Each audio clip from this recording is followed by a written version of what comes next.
If you get diagnosed with AI, you probably think you have cancer every single time. You could be the best doctor and you could be a really good AI agent. But in the future, people are going to be trusting the really good doctor with the really good AI.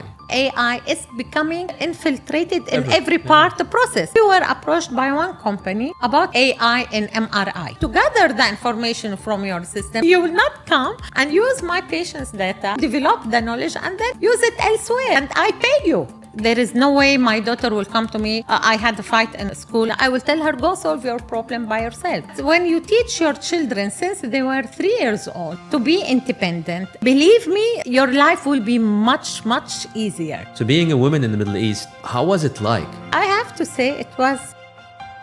Welcome to Thought Leadership Uncovered. I have the pleasure and the honor to be meeting with Dr. Reem Osman. It's an interesting journey moving from, just a regular life in Syria and then to medicine to business. She's going to walk us through a deep dive on how did she made it this far to take it a smaller brand to be now a successful hospital across different locations. Welcome, Dr. Reem. Thank you. Thank you very much. How was your drive? Good, perfect. We're excited to have you, and team vetted you a lot because you've made it to different top lists. You made it to Forbes. So outside of all this media hype, if today you're sitting right now and I want to ask you, who are you? I'm a mother, wife, family person, a doctor, anxious about learning all the time. I like adventures and I like challenges. If you want to talk about the values, what would you say one of your values? Make sure always you do things that your children will be proud of it one day. How many kids do you have? I have 3 girls. How old are they? 17, 16, and 14. Boys, girls? Girls. All girls? Yeah. So let's say right now your 17-year-old is watching you this podcast. What would you want her to know?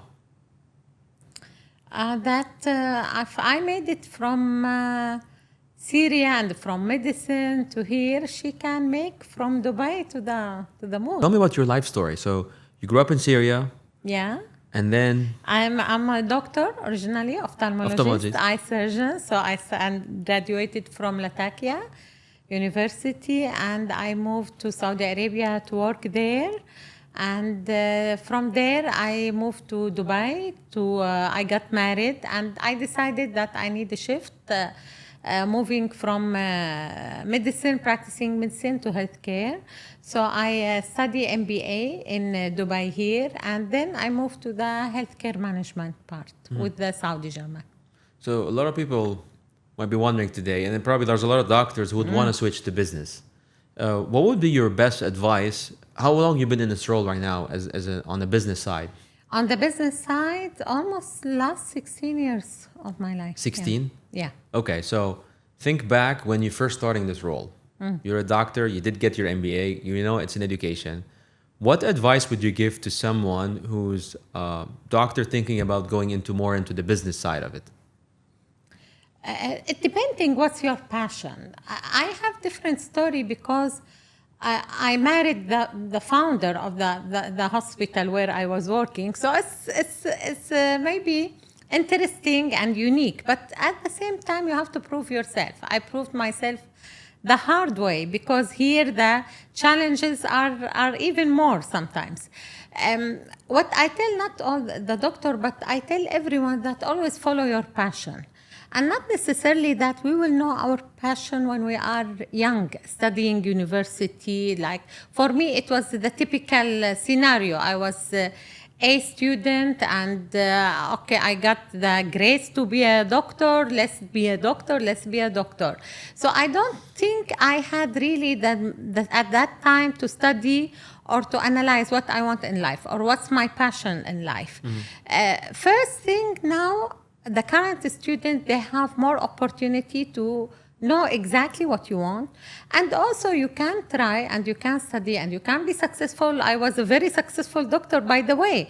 But you can also shift at any time of your career, because if you don't have the challenge, or if you don't find the challenge in what you are doing, that challenge, it will not let you be successful. You can be, good, and you can live your life happy and stable and do the job that you are satisfied with. But if you are not doing the job yet that you are passionate about, you will not be unique. And this is the difference between being successful and being also passionate about what you work. You will be a star in what you are doing that time. You said something, you talked a lot about passion.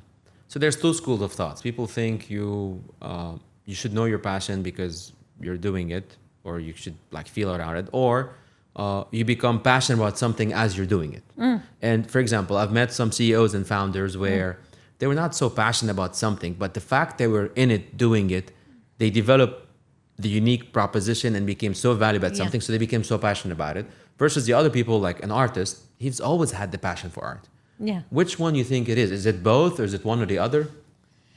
Depending on, it can be both at the same time, but same, like as you said, it's the field itself. Like when you are into the management, what I like about management, when they told me why you want to be, you go to the management, I told them exactly as what the other CEOs said, because there is a challenges, and these challenges are different from day to day. Different than the medical practices where you know your challenges already, you know your diseases, you know that how to treat it, and on the way it's about how you deal with your patients and how you become updated only with whatever on the medical field. But when you go to the managerial part, there is challenges on daily basis and different challenges on daily basis. What's the biggest challenge you've recently faced? Tell me a challenge you've recently had. It's usually working in a competitive city like Dubai. So I tell them you can't sleep. You can't sleep in any industry. So I will not talk about healthcare or any industry. And this is something also nice because you keep your passion up, and you keep you up all night, and you always need to think how to be innovative, how to be efficient at the same time, how to create a proper branding, how to create a proper product, the service that you provided. So it's always it's challenging for you. For us in the healthcare, of course, when we had the COVID at that time, it was the biggest challenge that we have it. And you have how to retain your staff. Again, also here, everyone want to come here, everyone want to work. So you will lose the staff, but at the same time to hire other staff and train them and make sure they are good. And you might lose them again. So it's all the whole complex of management and managing the business properly in a very dynamic, competitive culture and a vibrant city. And it's every day you have a new challenge that you need to face. We work with so we do a lot of content and branding for healthcare, and one of our clients is Plastilab, which is they do manufacturing for lab lab supplies. And I remember the call I received from Jad during COVID, when COVID started. It's like we don't have enough people to be producing the stuff that and the orders were just back on a backlog because the whole shipment. And I recall one day he was like, it's not about and because we do their advertising, and part of it we're like, okay, we cannot anymore get many more orders because we don't have, the backlog is long. And he's like, Jad, his message was, when you're in the healthcare, it's not about business, it's about life and death, of course. Is that what you feel now? It's always working in the healthcare. It's about life dealing. I was always telling them, it's about you are dealing with the people. So you are providing the service for people who are not in their best situation. They are in pain. They are depressed. They are annoyed. They are worried. They are anxious. And they have their family who might also be the same and more. So you have not only to treat, but you have to take care of them mentally and physically and emotionally, and you have to take care of their family. I was last week in a conference, and my presentation is about wellness revolution. It's a conference about all HR leaders, and we're discussing many topics, sustainability, AI, wellness, like that. So the point I told them is about wellness. It's about the whole, you need to take care. Okay, if talk about my staff. You need to take care of your staff in all kinds. It's not like you will take them to retreat 1 week and then they will return back to their workplace and there is no fairness at the workplace. Yeah. So there is no wellness or there is unethical practices. So it's about taking care of them emotionally, physically, mentally, socially, from all kinds. The same also with your patients. And this is also the core of the patient-centered hospitals. The patient-centered hospitals and healthcare is about taking care of the patient as an individual and you respect his or her individuality and taking care about the communication, about the emotional. Not only it's a case, yalla, we'll give medication and that's it, but also about the emotional well-being of the patients and keeping him as a part of the decision-making, him and his family. So this is how you need to go to that. And currently, in the current world, into the healthcare, the more you go into that further and further, the more you will distinguish yourself. With all the talk about AI, about digital healthcare, about all this, I always tell them also, it's again about how more we'll make it more personalized and how more we'll make it more human. Because this is, after all, what's one thing that will important to the patient the most. How the doctor dealt with me when I was sick, how the nurse looked at me, how the staff at the counter managed my concerns in a proper and efficient way. So it's a combination of all, and it's, yes, dealing with death, dealing with the serious emergencies, and dealing with simple fever for a baby with his young mother that's coming and crying. It's all, everyone case is very important case, how small or how big it is. And sometimes you'll have so many cases, God forbidden, that they are coming with simple fever, they end up with the pneumonia. So with healthcare, it's very fragile, and you should never take it in a light way. You've mentioned, are you familiar with SHRM, SHRM?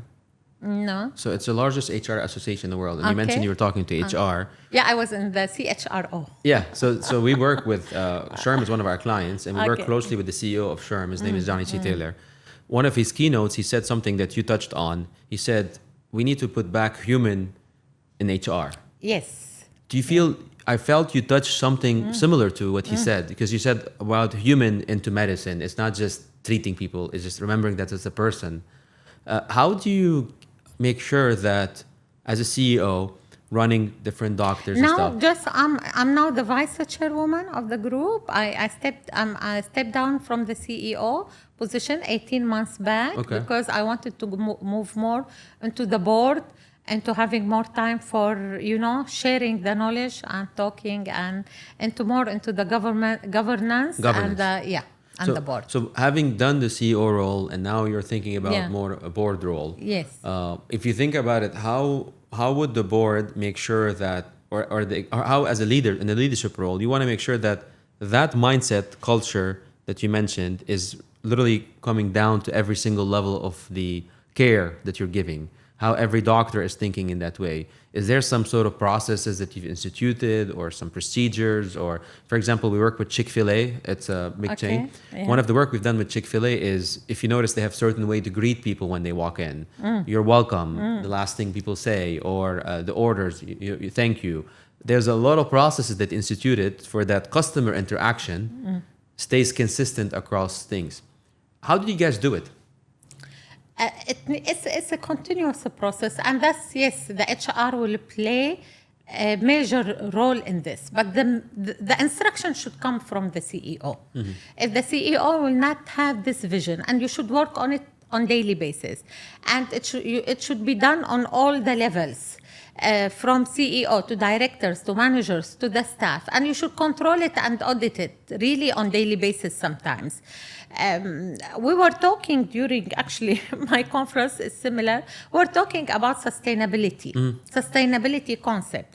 And my point, I told them it's not sustainability also take care about the environment. We know how to take care about the environment. We were talking about it a lot to green buildings, all these matters. But also sustainability, in my opinion, we need to take care about our staff. You can't, go and give lectures about, and you need to take care about your clients. So these parts about taking care, how to receive the patients or the clients, how to make sure that's the vision of the institution, regardless which institution, is delivered properly to your staff, so your staff can deliver it properly to your client. Nice. This is the management role. And here it comes whether senior manager or whether HR, and whether in the lectures, in the training, in the empowerment of the staff, in the listening group, in the discussions group. Part of their onboarding process is continuous process that you have part of your evaluation for the staff and the managers. How they make sure the culture are always practiced from single or most junior staff to the most senior staff. So it's all communication and continuous training and learning for them. Well, you've mentioned something about culture. One of the work we've done with a company called Mikal, they do scrubs. Okay. And they were discussing how a lot of their orders from hospital come in because some of the hospitals are trying to bring consistency in their branding, in the cultural way of represent individual identity. When you feel how many locations you guys have now? The Saudi German Hospital Group have now 16 hospitals over 4 countries currently. So 16 hospital, 4 countries, number of staff? Yeah, around a lot. I don't know. Around 3,000? More. UAE 2,000 if you put, so you can put around 10,000. So there's 10,000 people walking into the entity that you are managing and you're part of the managerial role. What would be your advice, or what was the lesson actually learned into bringing consistency and brand identity and across all those locations? Was there some sort of processes you guys developed when you role as CEO? Was there some sort of onboarding documentation we did? Yes. Give me some of those. You'll have also the last time. It's not only chief marketing officer. It's a chief communication officer that is responsible to make sure we have a proper branding, any institution, and this brand, it will give a story. So the brand is not only choosing colors and logo, but it should present what's the story. So like in Saudi German Health, there was a branding exercise done by the board a few years back, and the new logo was there, caring like family. So all the chairman sessions and speeches and discussions and awarding system, it became focused on caring like family. Are you as a staff caring like family to your patients? Is your patients, when he's admitted, feel like he's at home taken care of? Are you as a HR manager or as OPD manager taking care of your staff as a family? So it became that you have to walk the talk as from the chairman down, doing all part star of the month, appreciation of the staff, focusing all the time about our new concept. So the point, all the organizations, yes, it's branding, but again, as I said, the branding connection was what it should present for us, so you can practice it more. If it has no story, you can't tell the story. I always tell them you should have always a story for anything you want to talk about it. There should be, or any new concept you want to have it, you should have a story to tell.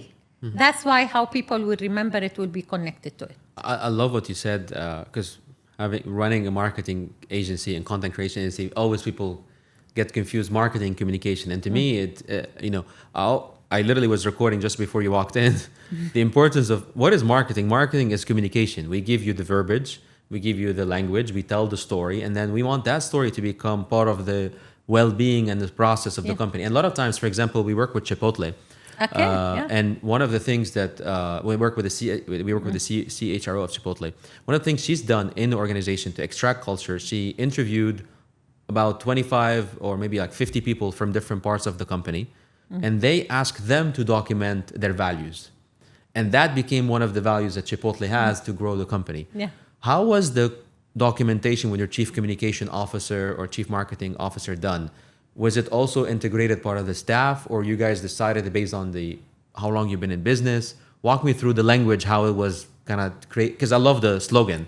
Okay. And then walk me through the process of thinking Actually, behind it was our vice chairman idea in one of the meeting. It was his idea, and why not to do it? It was before it was We Care. So he wanted to give it more personalized and more effect that, no, we want to go to the upper level.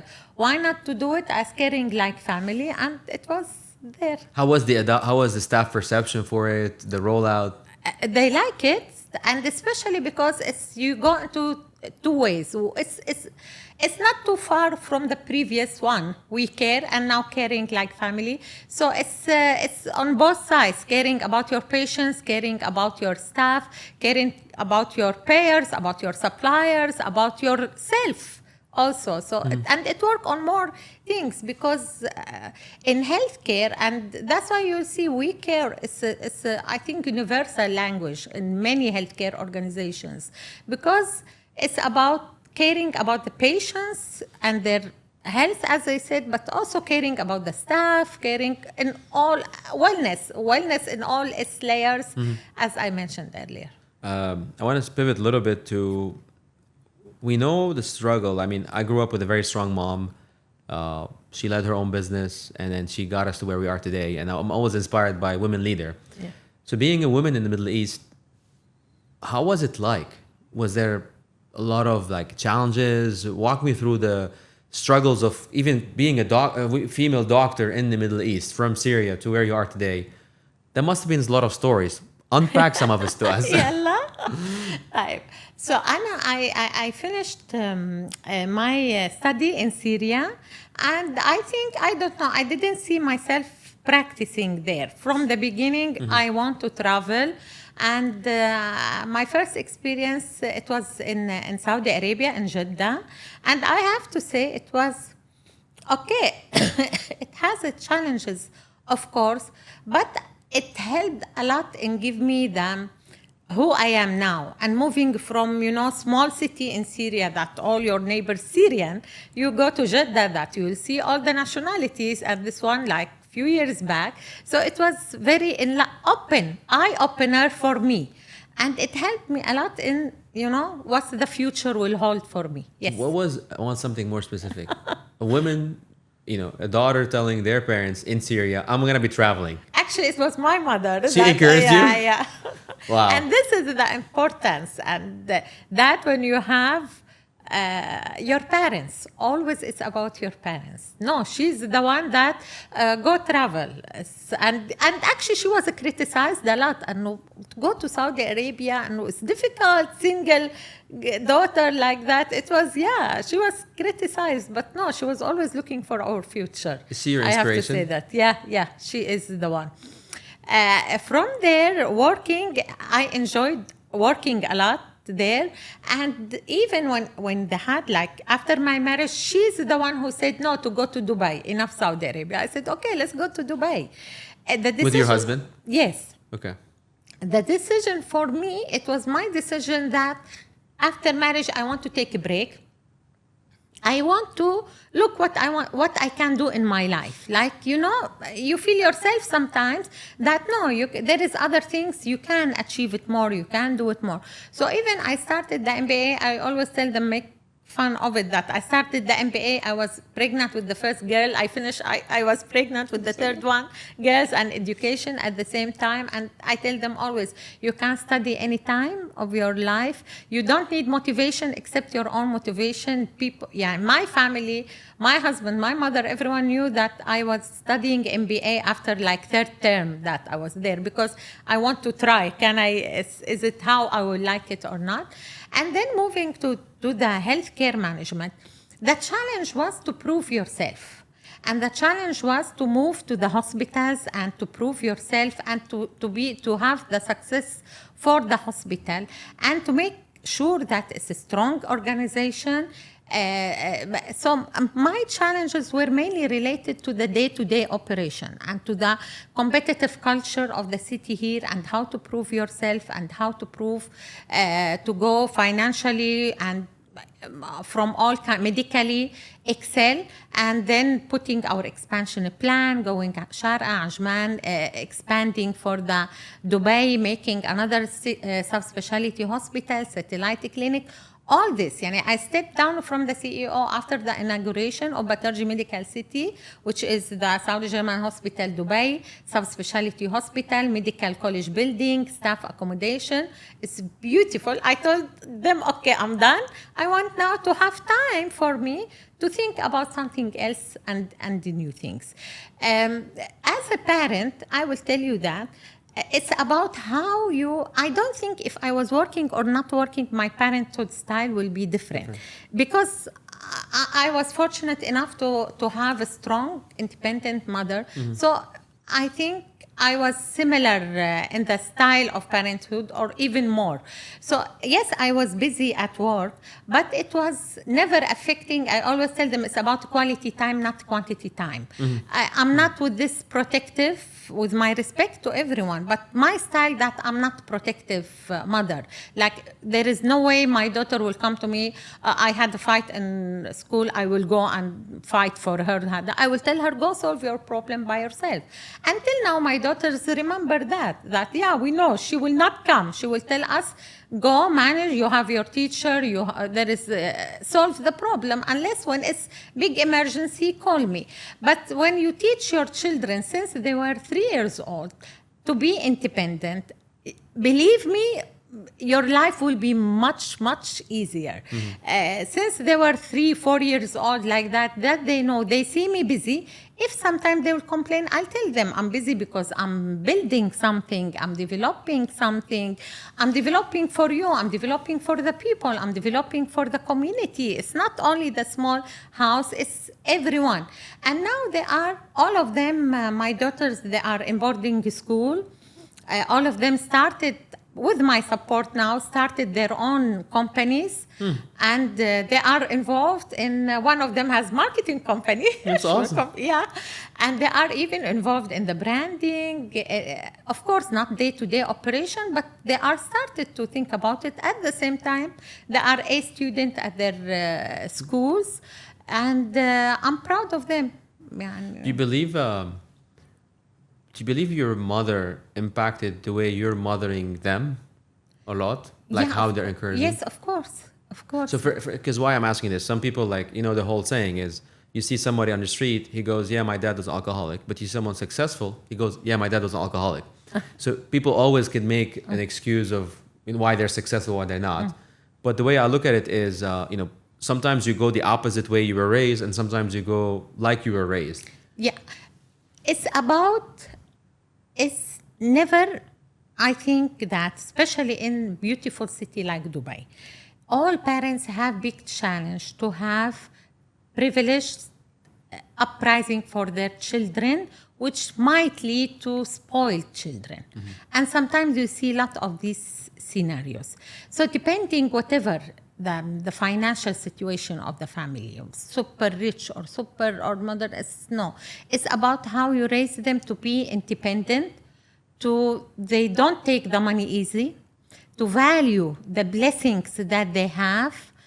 And this is very important. Sometimes I feel sad because you see some children, 10, 12 years old, that they don't value the money. They don't value the material things that their parents work day and night to get it for them, or even if they are not working, even if it was inherited money. But it's something, or, they don't value the health, because if you don't value one blessing of God, at the same time, later on, you'll not value your health. So you'll go to drink or abuse your health. You'll not value your family. You'll not, So it's a start of them. It's how you will think. So from the beginning, and my children say that to their friends, and they are never shy that we don't take the money easy. We don't take like, okay, you have your allowance, do it, you spend it, you overspend it. It's not my issue. It's not like everything, there is something on TikTok here and there, I want to buy it, yalla buy it. No, there should be things that, it's to value it. Yeah. That's what I want to know. This is, and to value the simple things, and it's not about how financially it worth. It's about what's positive effect it will bring to us. So for us, sometimes it's simple breakfast or simple, sometimes simple dress. We will love it more than the most expensive things. So it's about how you raise them. And I think really in this competitive and very material culture that we are living them, it's about count your blessing. And this is something very important that we should teach our children since they are 6 years old up. Because another thing that the parents don't pay attention, that the new generation are much more smart than previous. So 6 years old, you don't interact with them as they are 6 years old when you were 6 years old. No, there is big differences because of their exposure to everything. They are becoming more smart and becoming more adult in their thinkings. So you need also to deal with your children to respect their mind and to respect the knowledge they are acquiring from their school, from everything around them. When are you going to be writing a book? Oh, okay. They told me. My staff told me when I resigned, I said, I don't want to be CEO anymore or daily work. I want to focus. They said, okay, when you write your book. Some of the messages you were saying it in a way that's so simple, yet so powerful. Thank you. And I think it could be really packaged, author at some point, and Yeah, it is in my plan. Let's see. Yeah, I mean, I think the thought leadership part for you is inevitable, because the fact that you're a doctor, that's a lot of credibility. The fact you've worked running the company, that's a lot of credibility. And so, if you think of it this way, what would be next for Saudi German Health? Like, are you part of the strategic vision? Yeah, of this? I'm the vice chairwoman and the board now. So now we have the new projects in Casablanca and the other one in Pakistan. And I think the medical college, because Saudi German Health is in healthcare and medical education. So now the college already here in Dubai, inshallah, opening will be soon, plus other colleges in Saudi Arabia. So, and expansion and renovation for the other hospitals. Another plans for Egypt. There is 2 branches in Egypt now, in Cairo and Alexandria.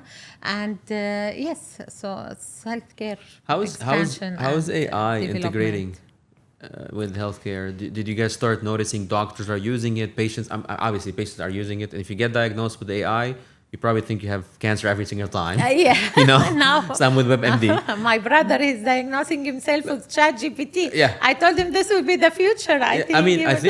We cannot, so one of the things we work a lot with executives on thought leadership, and through the content we work for them on posting on LinkedIn and stuff, we learn a lot. So one of the learnings that I had from one of the CEOs we worked with was he was talking about co-intelligence. Yes. And it's the idea behind it. You could be the best doctor and you could be a really good AI agent.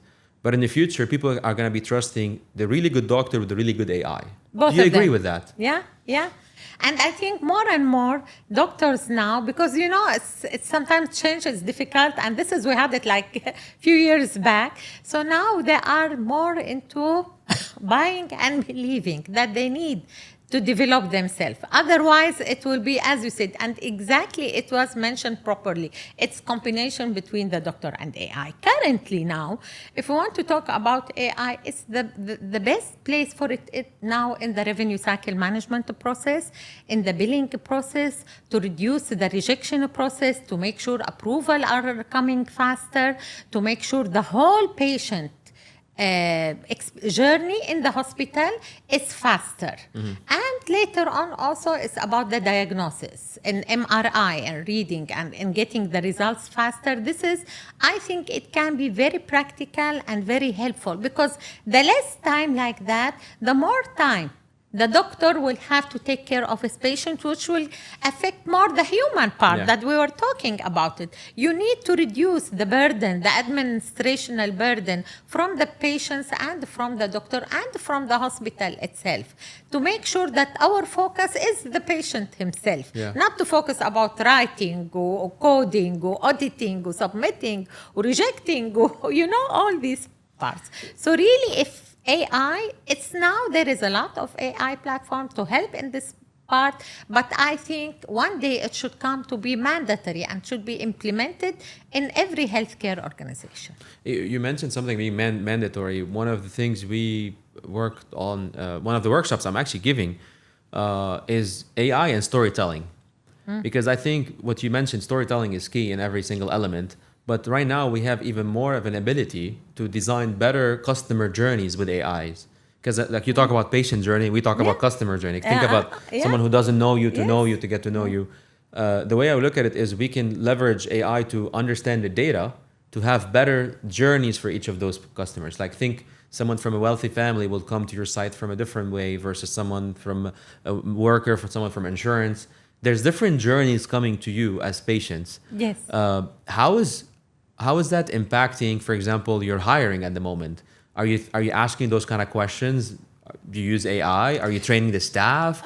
Walk me through like how you're making sure that you're staying up front, you're staying on the forefront with this. Yeah.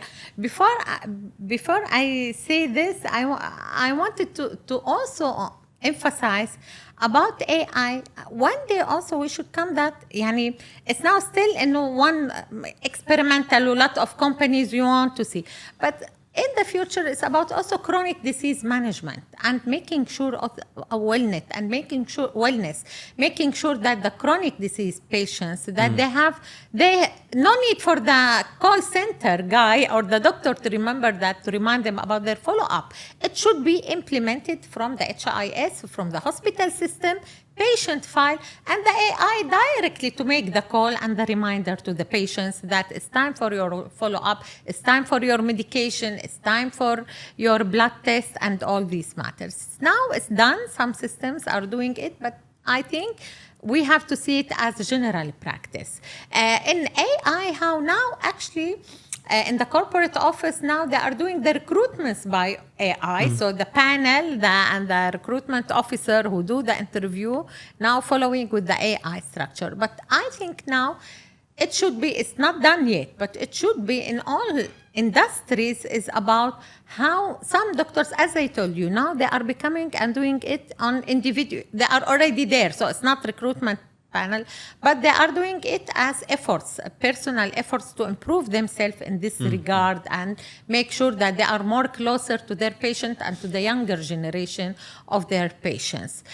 Slowly, I think all hospitals should go into this, that staff in general who have more interest in IT or if I will not say AI in technical matters, they will have maybe plus over staff who doesn't like it at all, because now the digital health, the proper usage of the IT system, the AI is becoming slowly infiltrated in every part of the process. So and the most obstacle people who don't like it, that no, sorry, do whatever you want to do, I'm not doing it. So I think it might be later on part of the questions in the interview. We work with SHRM, SHRM, the HR Association, and also with Association for Corporate Counsel, and several other organizations. What we've launched lately, the products for them is called micro credentials in AI, which means you go to get an AI certification in HR. You go to get an AI certification in law. That's the new. Have you thought about, for example, education. maybe in your hospital, maybe at some point you'll be offering this? Is that general, something? Educations. Do you have a lot of research in the hospital at all, or no? No, currently no. I think it's done mainly. We do it through the college, and we have the biggest private medical college in Saudi Arabia called Batarji Medical College. The research part, the doctors do it on individual individually and level, and they do their research paper in the international magazines, and they go and they speak, and they speak as representative of the hospital also, and they mention, of course, the cases that they do it. Even at some point, if that's part of your work, maybe a good idea would be a report on, how Saudi German health is leading the way with health and AI. That report becomes the staple in what? Your brand building, brand positioning, because you want to be in the leading in this versus like the latter. That's what we, Sherm, we hosted even AI summit for them. HR plus HI, human intelligence plus AI equal ROI. Wow. Yeah. Human intelligence plus artificial intelligence equal return on investments. And I don't see anything like that in the healthcare. Yeah, it still need time, and it's still, to tell you, it need still in the experimental phase. In healthcare? Lot of a new company coming. They were approaching me 5 years or 6 years like that, coming from everywhere, from Asia, from USA. And they want to enter the market, and then, but the point that when the private sector, you can't experiment a lot because this is also all from the it happened with us. So you make your study, and that's why it needs time to mature and to know whom to approach or whom to accept, and like Mr. For example, I'll give you this. And these matters since years, telemedicine. I tell them people approach me for telemedicine since years. But for AI, we were approached by one company about AI, teleradiology, and AI in MRI, for MRI and reading the report. So I told them, that's it. I told my doctor, it was like 4 years back. And this is how I believe AI can work mainly in the lab, in histopathology, and also in the radiology, to help in reading, analyzing the report faster, which will give you more accuracy, more efficiency, saving the time of the doctor, fast result for the patient. Okay, bravo. We brought the company, and it's an American company and famous in their field, and want to sign with them, then say, yes, but we need first like 1 year, 2 years to gather the information from your system, and then the AI system will work. I told them, ما هو AI, it's healthcare, isn't should be international. The reading of So I think something also, don't forget, in healthcare, the patient's data privacy, I guess. Transportation across the border, so they can't use the knowledge that they have it in their country, and they want to start from zero here. So I told them, no, sorry, you will not come and use my patient's data, and you develop the knowledge, and then you will use it elsewhere in the area, or and I pay you. You got the point that, okay, no problem, we can develop it together, but to also we pay you, and then so still, it can, but I think now the speed is much faster than before, and the knowledge is much bigger than before. So the time when it will come integrated part in the healthcare practices, whether medical or non-medical, or any business practices, as you said, in recruitment, in marketing, in billing, in medical, in diagnosis and treatment, I think when it will become really mandatory, also part of it soon. Yeah, to your point, I was just having dinner a couple of days ago with the CEO of Dubai Economy and Tourism, and he was mentioning advancing healthcare. And I think probably there's a good opportunity for you all, even if you approach them to be funding some of those initiatives for you all, because you have the data of the region. Yes. And I'm sure they would want to advance that, and they would want Dubai to be leading in this. So that could be a good opportunity. Where the government would be funding some of those initiatives, because they want to be on the forefront of AI, sustainability. I mean, we know the rhetoric. I think always tell them, there should be, in these new things, to be more advanced. You can't keep this entity here alone, or that entity, and we start competing against each other, while this will affect the whole practices. So it should be like, Unified. Teamwork, Yep. Government, private, all, because you need to improve the practices, and this will affect everyone, affect the patient, and affect all the institutions. Yeah, you're right. We're about to wrap up, Doctor. So in the last minute, if you wanted to give your book a title. Oh my God, now? was just thinking. I was thinking about it since the last 2 years. And without title, that's why you can start. No, I mean, you Okay. can, but I mean, see, if you had to like maybe like get 3 words, that would be the title. What you suggest for me? I mean, thank you all for watching this podcast. We, to wrap up this podcast, and I'll give you the words with it. I Yeah. think it's a story of a moment of defining and redefining. Because I said in places you define yourself, then you redefine yourself, then you redefine yourself. So it's a continuing definition to be leading into a place where you're helping the world.